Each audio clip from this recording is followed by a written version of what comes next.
चिट्ठी सुनकर दोनों भाई प्रफुल्लित हो गए।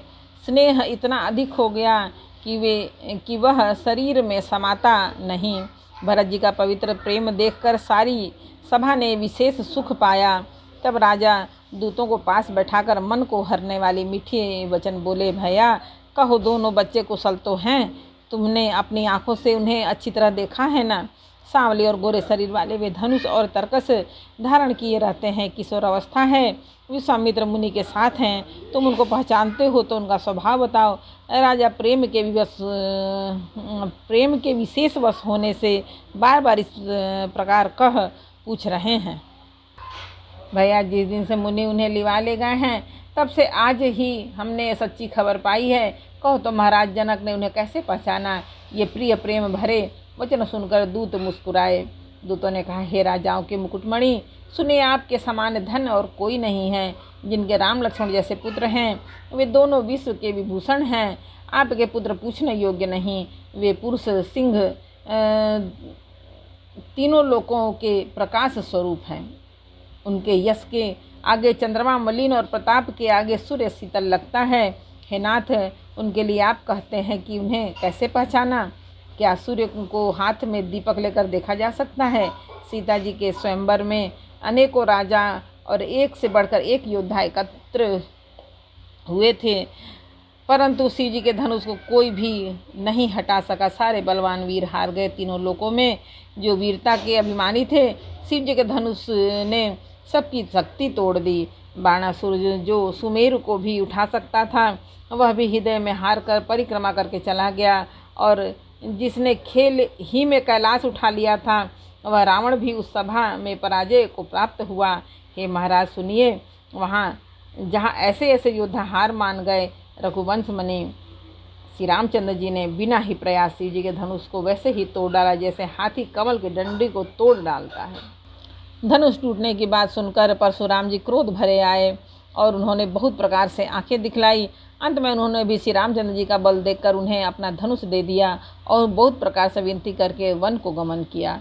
हे राजन, जैसे श्री रामचंद्र जी अतुलनीय बली हैं, वैसे ही तेज निधान फिर लक्ष्मण जी भी हैं, जिनके देखने मात्र से राजा लोग ऐसे काँप उठते हैं जैसे हाथी सिंह के बच्चे के ताकने से काँप उठते हैं। हे देव, आपके दोनों बालकों को देखने के बाद अब आँखों के नीचे कोई आता ही नहीं, हमारी दृष्टि पर कोई चढ़ता ही नहीं।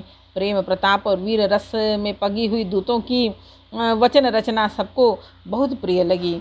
सभा सहित राजा प्रेम में मग्न हो गए और दूतों को निछावर देने लगे। उन्हें निछावर देते देखकर यह नीति विरुद्ध है ऐसा कहकर दूत अपने हाथों से कान मूंदने लगे। धर्म को विचार कर उनका धर्मयुक्त बर्ताव देकर सभी ने सुख माना।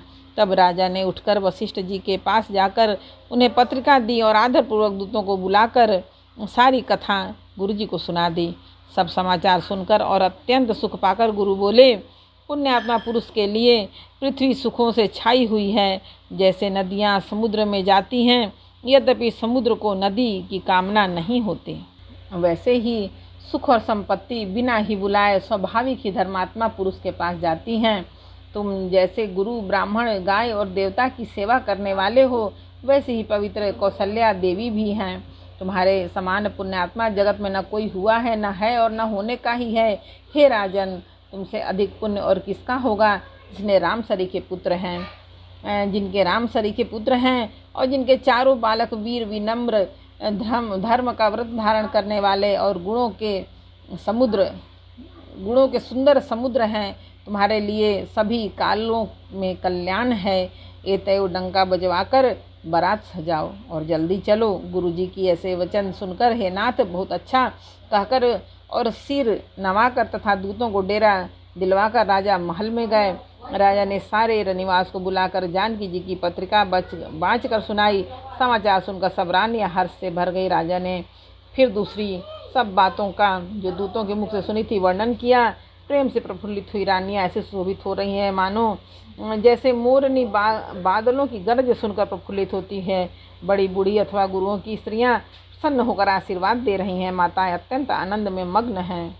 उस अत्यंत प्रिय पत्रिका को आपस में लेकर संविदे से लगाकर छाती शीतल करती हैं। राजाओं के श्रेष्ठ दशरथ जी ने श्री राम लक्ष्मण जी की कीर्ति और करनी का बारंबार वर्णन किया।